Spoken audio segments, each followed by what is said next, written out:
Al-Marai's dairy production exceeds 1 billion liters per year, which are produced by a herd of over 170,000 cows, the largest in the region. In recent years, and to achieve vertical integration, Al-Marai invested more than 5 billion riyals in the industrial sector to meet the market demand, where its products reach more than 18 million consumers in the Gulf Cooperation Council, GCC, every day. The company also invested in the agricultural sector by creating 7 super farms in the kingdom, in addition to the various agricultural investments abroad, such as Argentina, where Al-Marai raised its farms area to more than 32,000 hectares. It also launched partnerships with local companies like Allied Farmers Company, which invests in farms in Ukraine and the United States of America, from who Al-Marai imports more than 600,000 tons of feed annually.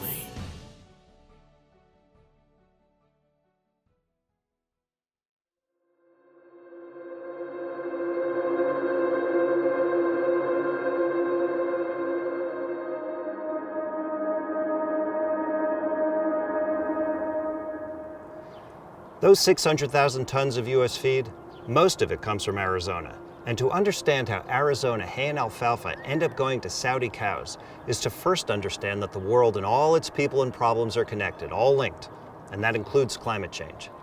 Climate change isn't simply a question of better policies or cleaner technology.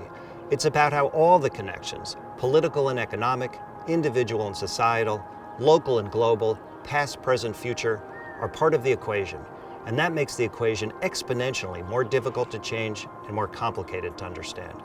But understand we must, because if we don't, well, that story doesn't have a happy ending for any of us.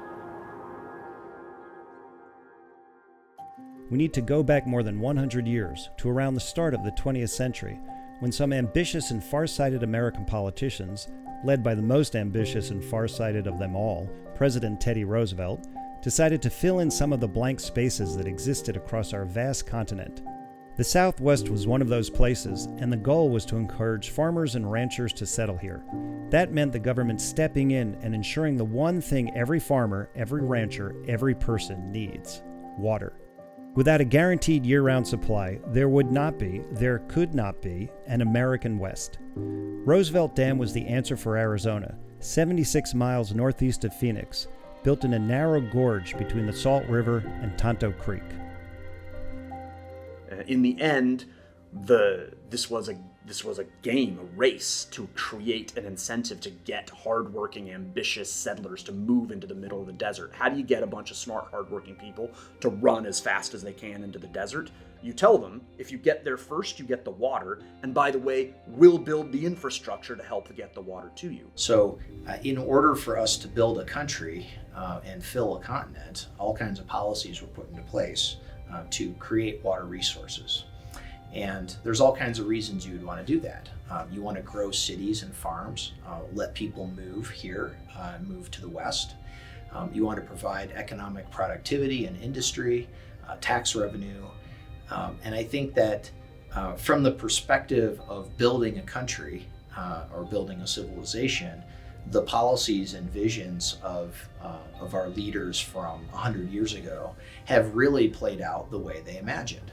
When it was built, the Roosevelt Dam was the largest masonry dam in the world, and Roosevelt Lake the largest artificial reservoir.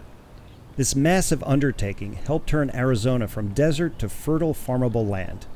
It made Phoenix and Arizona possible. When the project was authorized in 1903, just 5,500 souls lived in the Phoenix area.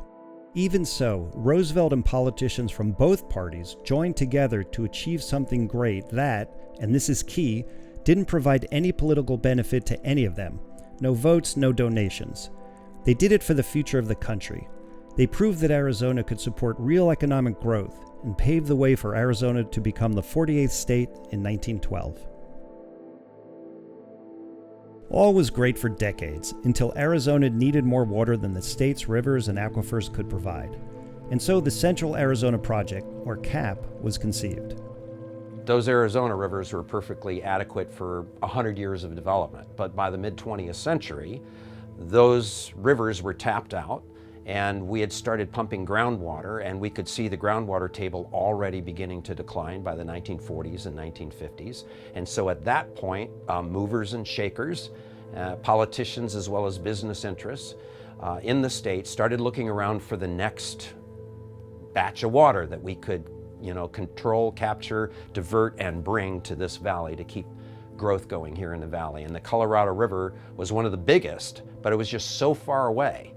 And the cost and engineering feat necessary to bring Colorado River from the California border all the way here to central Arizona was so far beyond anything the state could ever imagine doing on its own that it required, it required the federal government, it required national taxpayers to fund that project.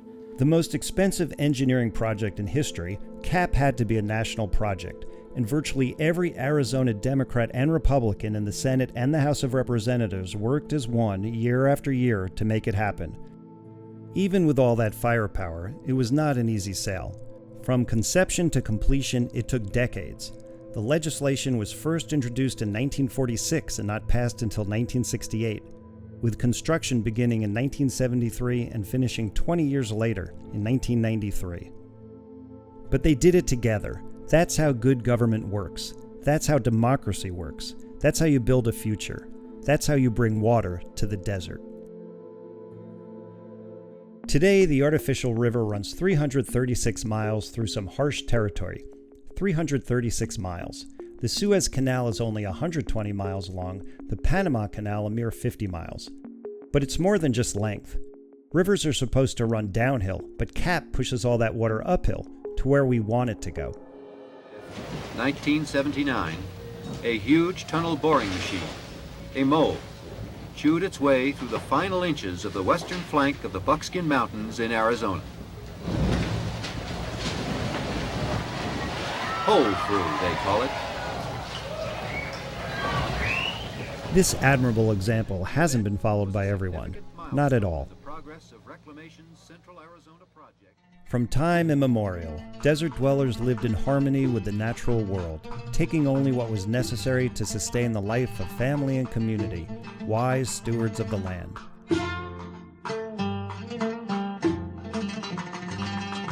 Then they struck oil, got rich, and discovered they could have more.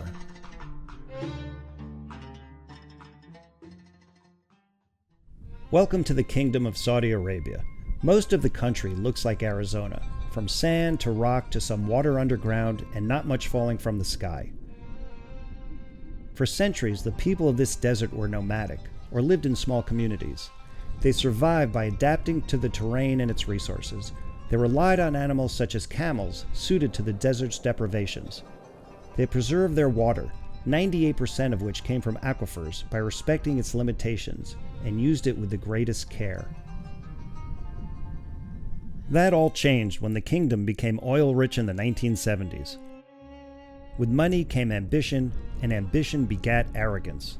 Saudi no longer wanted to be dependent on other countries for food, and started to build agriculture on a massive scale, planting fields, importing cattle, so massive in fact it became a major exporter of dairy products, wheat, and other goods. That required not only a lot of money, but also a lot of water. The country never had the culture of farming or agriculture because there was no water. For millennia, there were no pumps until the Industrial Revolution. There were no pumps to extract that water from aquifers, and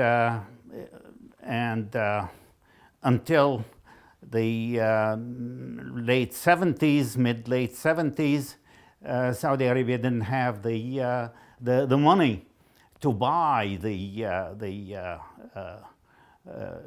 to create the infrastructure for farming. If there is one person to talk to about Saudi Arabia and money and water, it would be Eli El-Hajj, former CEO of the Arab National Bank in Saudi Arabia, now living in London and an author and doctor of environmental and political studies. 12 years, a dozen years, between 1980 and 1992, the irrigated surface increased from somewhere around the 60,000 hectares to close to 1 million hectares. And wheat production increased during this period from around 150,000 tons a year to over 4 million, 4.1 million tons per year. A huge increase. So much so that Saudi Arabia became the 6th largest wheat exporter in the world, from nothing to becoming the 6th largest exporter of wheat in the world. By the early 90s, oil revenues were dropping, and so was the water table. In 20 years, Saudi had used 300 billion cubic meters of water that would not be replenished, water gone forever. A staggering volume of water to waste this is the endowment of the future generation being wasted on foodstuffs that could have been bought at a fraction of the cost of growing it at home. In 2015, after more than 3 decades of trying to achieve self-sufficiency, the kingdom ended its wheat production program. There was no political, regional political issues involved. It was more to enrich the ruling elite and to rally around the rulers, the ruling family, this fantastic slogan of food independence and that sort of thing, as if deserts could ever be food independent. By then, of course, Saudi had grown these enormous agriculture corporations, owned by some of the most powerful people in the country. They weren't ready to simply close the doors and walk away. Al-Marai is the largest of those companies. Its presence in the kingdom is ubiquitous. Its trucks crisscrossing the country, its products on store shelves everywhere. It has become, in Saudi and through much of the region, an essential company. So Al-Marai did what any giant transnational corporation, meaning a corporation that does business in different countries and is not only rich but often richer than many nations, would do. It went looking for what it needed elsewhere. This is the town of Vicksburg in western Arizona, just north of the I-10, not too far from the border with California. Vicksburg has 621 residents, a lot of them retirees, and the median house value is $30,000, the median income $48,000.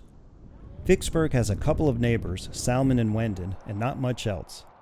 And that's the way it's been for a long time, until 2014, when Al-Marai, through its American subsidiary, bought almost 10,000 acres around Vicksburg for $47.5 million. The Saudis, their own wheat program finished, needed the land to produce alfalfa to feed its cattle back home.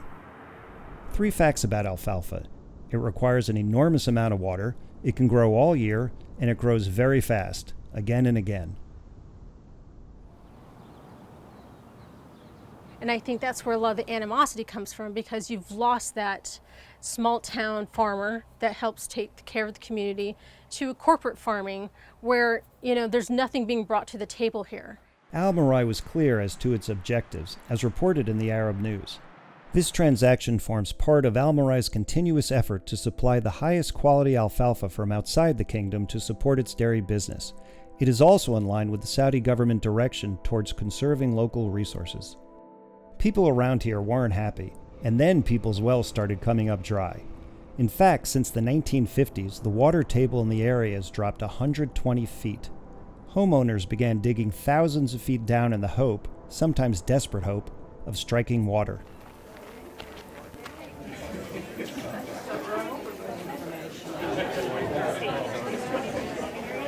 I'm just curious what they're going to kick the farmers out or what? That's not the intent. I'm hearing that there's people from out of country that bought our property around here, growing the alfalfa, which takes more water than anything, especially in hot climate like this. They've already pumped their area in Saudi Arabia or wherever they're from, and now they're over here doing the same to our country. The legal framework of who owns and controls the water in the West is a complex mix of rights claimed by individuals, states, and the federal government. The prior appropriation doctrine is a water rights system that's more common in the West, and that's first in time, first in use.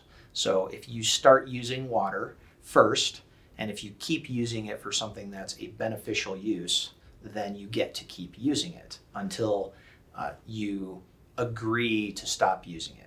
And people would agree to stop using it usually when someone else gives them a lot of money for their land or for some kind of water transfer agreement. The power of this old thought is still very apparent in the rural counties of Arizona, outside what we call active management areas, where there's no effective limitation on how much water can be pumped. The only legal limitation is you must not waste it. If you put it to a beneficial use, you may pump, if you can find it. You have to get a licensed well driller to drill the hole in the ground, but once you have a well, you may pump essentially without limitation on the quantity. Within the last few years in Wilcox, Arizona, the residents began to panic because many of the wells started going dry.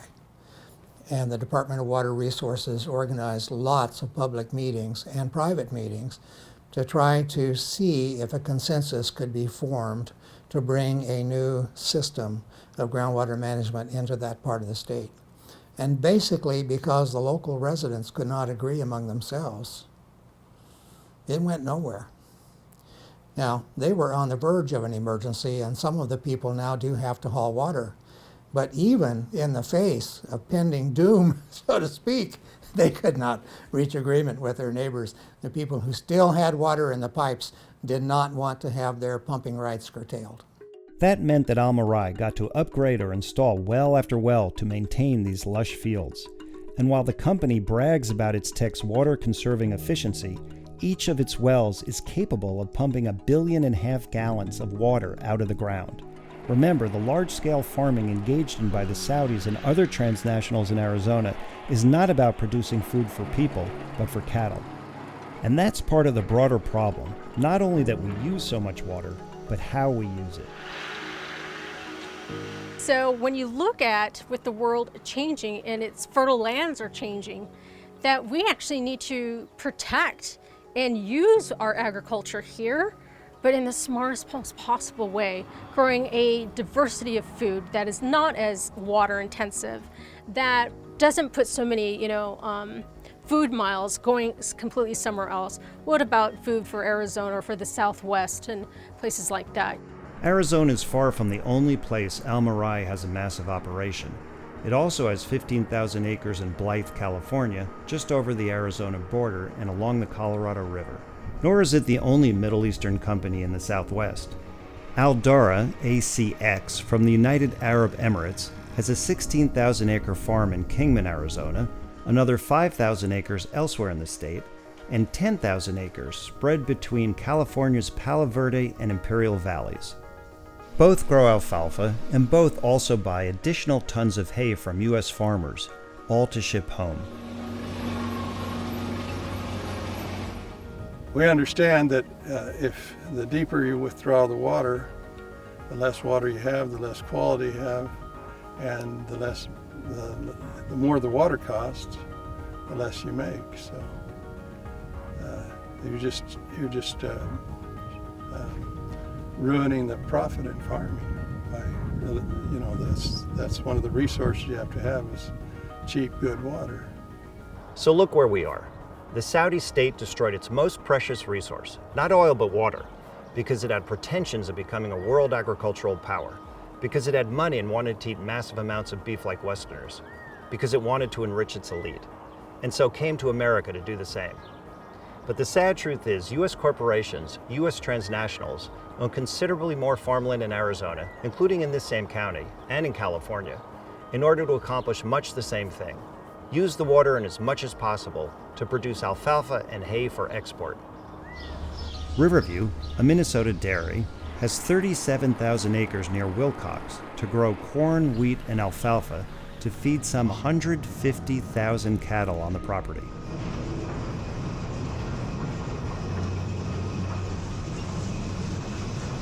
Then there's Integrated Ag, with close to 10,000 acres not far from Mark's farm. Integrated Ag isn't your family farm, but first and foremost an investment group. As the company proclaims on its website, who we are. Integrated Ag provides sophisticated investors a portfolio of farmland investments designed to create immediate capital appreciation through its value-add investment process. It isn't that Integrated Ag is necessarily malevolent, though that name does have a certain corporate overlord evil ring to it. It's that Integrated Ag doesn't have the connection to the land or people who live on it and care about it and maybe want to pass it down to their kids. The investment works or it doesn't, and when it fails, as has happened with all kinds of crops, then the company pulls up stakes, leaving dried out wells behind. We had 6 wells and they all turned salty, and we had to quit using them, and we had to drill a new well for about $500,000, and it's 1,300 feet, and it'll only last for a while. If it weren't the Saudis, it would be somebody else. I mean, if you look at what's happened in the Imperial Valley of California, I mean, that whole valley has been shipping almost all of its alfalfa to Japan for years and years and years. Farmers are looking for export markets, and they will make the argument that it's good for the economy to be, net revenue positive in terms of the balance of trade that our country enjoys. And the farmers in Arizona are making the same argument, whether the farms are owned by Saudis or not. The problem is that there's huge amounts of water being mined, basically for free, with not enough benefit going to the local people, and most of the benefit going to people who live far away. So the perception is that it's not a fair trade. And Arizona and other people in situations like Arizona will be dealing with the effects hundreds of years from now of having depleted that water. And meanwhile, a global corporation can pick up and move on to the next place that has water. But that's the nature of the global economy, where transnational corporations are global colonizers, without allegiance to any country, going wherever is best to open farms or factories, source materials and workers, and sell their goods.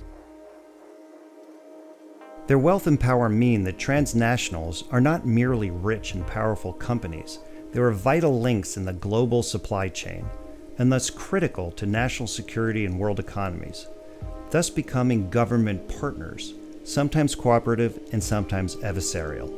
The Saudi and UAE transnationals in Arizona also own farmland in South America, Africa, and throughout the world to keep the feed coming, as well as provide other agricultural products, taking the water out of the ground with virtually no oversight. The issue of cooperating with very large corporations is another question where I think there we have a much less good track record of being able to find mechanisms for organizing global cooperation, not simply as a club of nation states, but in a way that includes large corporations, or is at least very attentive to how it counterbalances them and how it fits. And I think the world doesn't know very well how to think about the governance side of large corporations. So it's one big world where government and corporate policies and profits sometimes overlap and sometimes don't.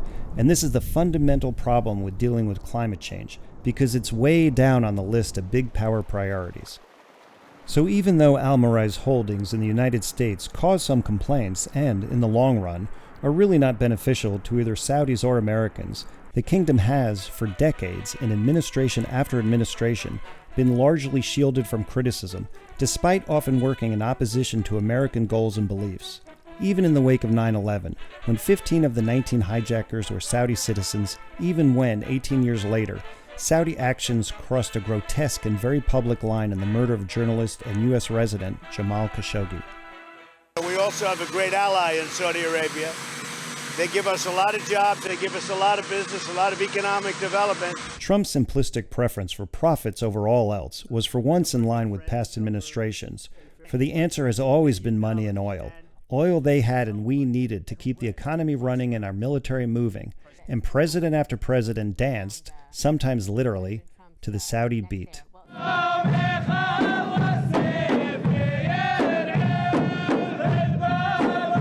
Though the U.S. has achieved energy independence, courtesy of fracking, the environmentally destructive process of injecting liquid underground in order to force open fissures in the rocks and extract oil or gas, and we don't need the Saudis like we used to, nothing has changed. In the end, the economic dynamic will remain the same, which states, the drive and demands of capitalism will not be denied. Most of the biggest agribusiness companies in the world are American.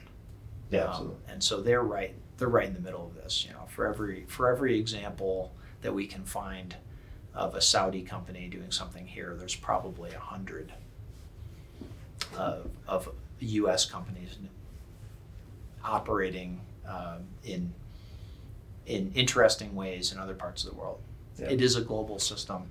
It ought to be good for Arizona to bring in revenues from the sale of commodity, no matter where it goes. But also, water experts from all over the West, certainly, have predicted for probably 2 decades that places with water throughout the world are going to become virtual water for places in the world where groundwater is being pumped dry. You know, throughout the Middle East and parts of India and parts of China and so forth. When the water's gone, it is gone. And those people have no choice but to import commodity, food, fiber, livestock feed, whatever it is they want. They have no choice but to import it from somewhere else in the world, so that all this commodity now is being talked about as if it's virtual water. But we're talking about trade. We're talking about sales of product. And the U.S. wants to do that. So we can blame Saudi Arabia for a lot of things, and the list is long, but not for acting within the parameters of the global economy.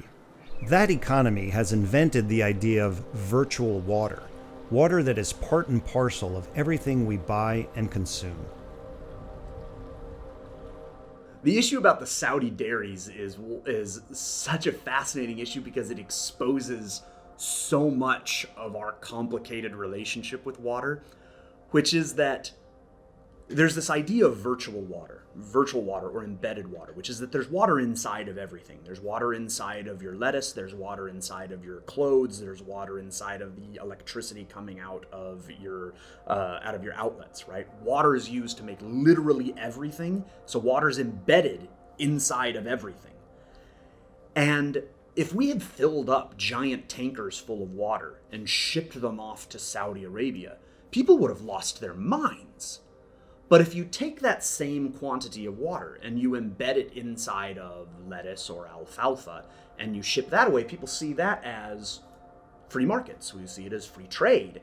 That's business as usual, but that becomes more than a problem. It becomes unsustainable and ruinous to humanity and the environment when you factor in that water is the one irreplaceable commodity on the planet and already under stress from farming and pollution and rising populations and climate change. And that 1 in 9 people around the world already don't have access to safe drinking water, and 1 in 3 don't have access to basic sanitation. What can we do about it?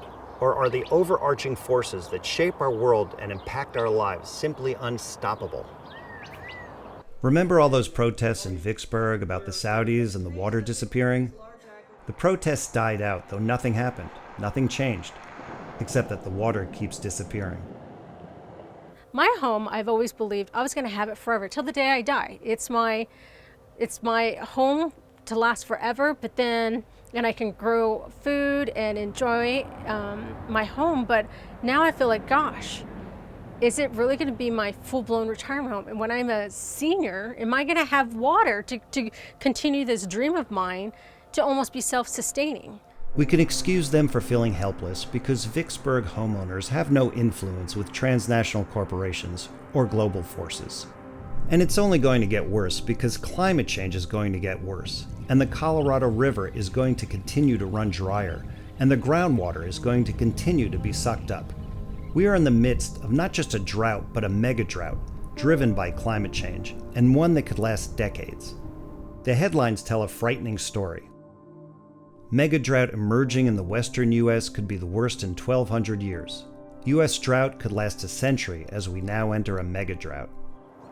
One issue in dealing with water, or any aspect of climate change, is that the problems are local, such as failing wells at a small Arizona town, but the issues are national and global, meaning actions that will have an impact on those wells must have a multi-tiered political and economic approach, so the snows in the Rocky Mountains, which feed the Colorado River, can fall again. So there'll be so much water in Arizona the aquifers can be replenished. Everything is connected, linked in relentless motion. The science tells us over and over that we have just a few years to act to prevent the truly disastrous effects of climate change. Maybe we have 10 years, maybe 20 or 30, but any way you cut it, we have to act, and if we don't, a global cataclysm will tumble upon us with full force. Then there are many who say our only hope is to act in dramatic and drastic fashion now, all other issues and considerations pushed aside. We're out there talking about banning all new fossil fuel infrastructure, right? No new pipelines, no new drilling, no new export terminals, totally banning fracking. I mean, like changing the miles per gallon standard to 0 immediately, all electric for new cars. I'm in rebellion against the British government for its crimes against humanity, for its refusal over the last 30 years to take emergency action to reduce carbon emissions, for facilitating the genocide of the next generation. The issues that we're facing are 3 main scenarios. One is the collapse of civilizations, or you've got billions of people dying, or human extinction. Billions of people are going to die. I can't believe I'm saying this. You know, look, I look around me at all this electricity. I came in an electric car, I went through London, and yet we are facing a catastrophe, and we need to act. We like strong regulation, right? Ban single-use plastic. Ban factory farms, ban the expansion of the fossil fuel economy, and then start through massive, massive investment. Because this was part of the World War II response also, right? We spent like 40% of our GDP on the war, our whole GDP. So massive investment. I mean, we believe that the government should spend without limit to save as much life as possible. The mother of all crises means that it's quite possible that all life on Earth, 97% of it, is going to go, and possibly in my children's lifetime. Conventional politics is fucked. It's finished. This civilization's finished. It's finished, you know, whether you like it or not. We've failed. I failed, you failed. Those of you that run those big businesses, you have failed big time. It's nothing to do with values. You've got values coming out of your ears, right? Values, values, values, but no courage. I don't think people have the inherent right to buy SUVs just because they want one. I don't think people have the right to go on cruise ships that pollute as much as 1 million cars a day because they want to take a vacation. And to some people, maybe those are important rights, but I think that certain rights, such as freedom of speech, freedom of the press, freedom to decide who to marry and love, are very important. Rights about being able to buy whatever you want, whenever you want, for the cheapest price possible. You know, I'm willing to infringe on those. Most likely is civilization will collapse or continue collapsing. You know, like we already saw state failure in Syria. We'll see continued state failure in the Middle East and Africa, especially state failure in South America. You know, Bangladesh, obviously intensely under pressure. We'll see huge amount of refugees. We'll see racist and xenophobic and violent reactions from the global north. I mean, we'll see more pandemics and vector-borne disease, especially, I mean, ticks, mice, mosquitoes are gonna go up, up, up. This is very bad. I mean, it's gonna be the apocalypse. I mean, it's truly biblical and horrible and hard to describe and certainly hard to overstate. If one contends, and not unreasonably so, that the situation is do or literally die, it is also not entirely unreasonable to think we must reorder society, imposing harsh dictates on every citizen. But where is the evidence that is conceivable? The problem with the World War II example of the US government anticipating and shifting the entire society, often favored by advocates of imposing emergency decrees, is that it doesn't prove the case. America, along with the entire West, didn't react quickly. In fact, we didn't do anything as the Nazis consolidated power, as they built their concentration camps, as they marched across Europe. We didn't do much of anything, not until the bombs fell on Pearl Harbor, and we had no choice. Another issue, and one that many will see as both obvious and jarring, is that some in the movement are interested in using climate change as a lever to fundamentally change society. This is true of the impetus underlying Extinction Rebellion, as explained in an article in Medium by Stuart Basden, another one of Extinction Rebellion's founders, in January 2019, entitled "Extinction Rebellion Isn't About the Climate." Basden wrote that the climate's breakdown is a symptom of a toxic system, and as Europeans spread their toxicity around the world, they brought torture, genocide, carnage, and suffering to the ends of the earth. Furthermore, Euro-Americans violently imposed and taught dangerous delusions that they used to justify the exploitation and reinforced our dominance, while silencing worldviews that differed or challenged them. Basden calls on his Extinction Rebellion compatriots to never say we're a climate movement, because we're not. We're a rebellion, and we're rebelling to highlight and heal from the insanity that is leading to our extinction. Basden and others wish to throw out Western civilization in total, evidently finding no redeeming features, virtues, or accomplishments to keep. While few today would defend the ills of the West, from politics to capitalism, that is far from seeking to destroy it, and replace it with what exactly? A quasi-fascist green state? An authoritarian agrarian paradise? That's one view. Then there's the other extreme, as demonstrated by a random assortment of stupid things Arizona politicians and members of the U.S. House of Representatives have said. I do not believe climate change is occurring. I do not think that humans have a significant impact on climate. The federal government should stop regulating and stomping on our economy and freedoms in the name of a discredited theory. Is some of it maybe human-caused? Possibly, but certainly not the majority of it.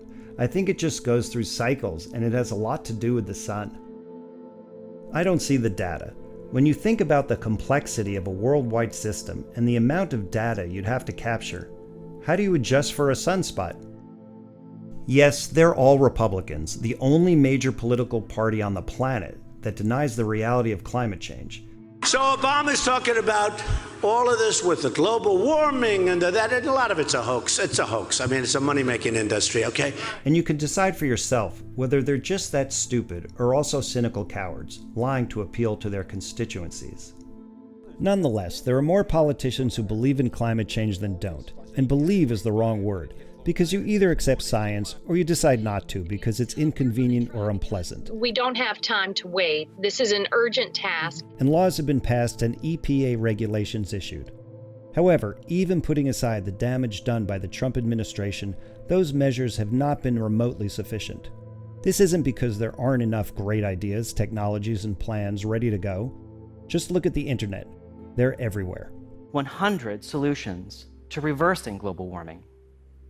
80 already exist today, and when taken together, those 80 can achieve drawdown.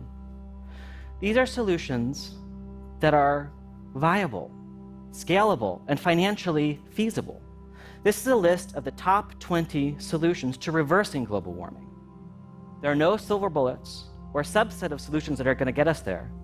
So there is, a sense in which we're getting slowly, very slowly, to the point where we are able to figure out the business case. And frankly, that's how we're going to solve this, right? We're not going to solve this through charity. The most promising solution of all may be to look lower on the food chain. Instead of cramming large carnivorous fish into pens, we can work with natural ocean systems to produce huge amounts of shellfish and seaweeds. These low-maintenance flora and fauna don't need to be fed at all. In fact, they naturally improve water quality, filtering it as they feed off of sunlight and nutrients in the seawater. So this is like the best bargain in human history. If you think like an entrepreneur, like your audience does, this may be the single biggest business opportunity in human history. We are holding the power of decision. We have the capital, we have the technology, we have the wherewithal. We have to do this. The question is not what politicians believe, but whether government can really be an effective force for solving climate change. Consider this. The COVID-19 pandemic is still with us while we film. We know that to stop it, we need to stop it everywhere, the way we eventually did with smallpox. And yet, how have we reacted? How well did China work with the US and other nations? Next, a new report from U.S. intelligence finding that China misled the world about how bad the coronavirus outbreak was, while also stockpiling face masks and other medical supplies. How well did the US work with the states? Yeah, no, I don't take responsibility at all. The Washington Post is reporting the president's decision to pass the responsibility onto the governors is largely designed to shield him from blame. How well did the states work with their counties and cities? Governor Inslee, in his infinite wisdom, has decided after over 100 and some odd days that we should all wear face masks inside and out. Here's what I say. Don't be a sheep.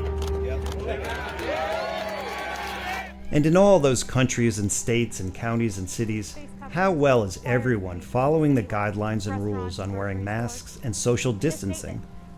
This morning, the party is over after criticism from across the country about younger people ignoring orders of social distancing. How well do we work together?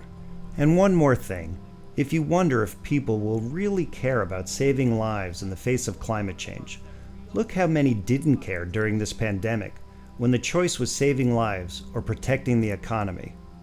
So it's not simply a matter of political enlightenment and goodwill, it's whether government and industry, politics and capitalism are structurally and philosophically capable of properly and quickly responding. Basic point in Hobbes, right? Without government, life is nasty, brutish, and short.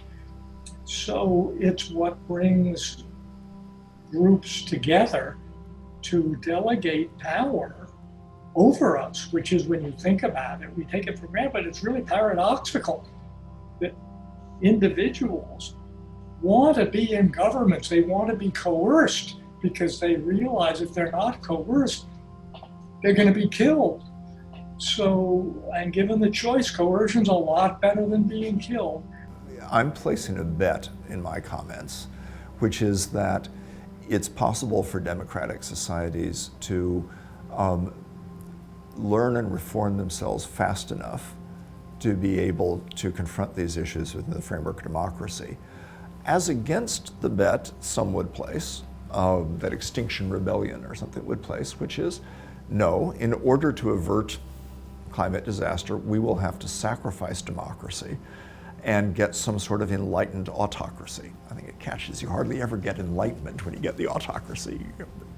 Who's the story, probably apocryphal, I think it was said of some French aristocrat, it had to be, because it was always, who had this estate, marvelous, and they was wanting to decorate it, and he told the artist, we must plant all these trees, and he said, well, but they won't really have the room, and you'll make the impact for 100 years.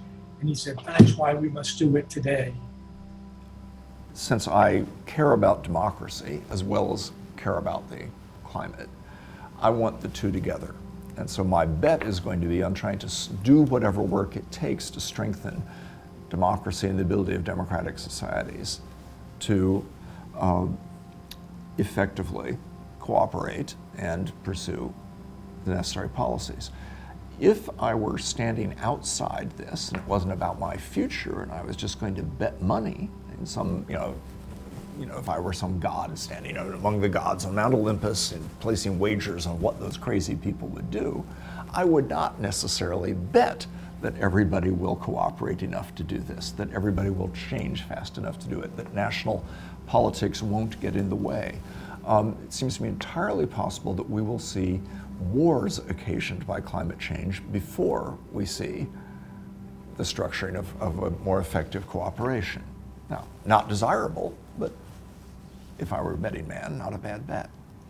Not a bad bet, because the facts can be overwhelming, and they never stop piling up.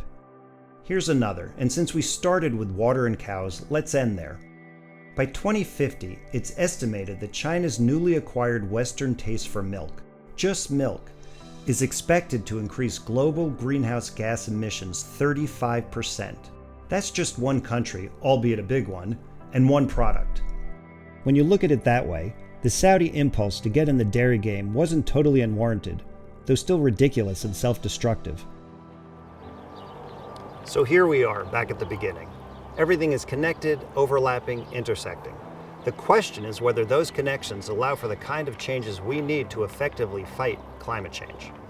The question is whether global political interest, government national security interest, transnational financial interest, small business commercial interest, and individual self-interest can be managed or reconfigured or dispensed with to create sensible policies.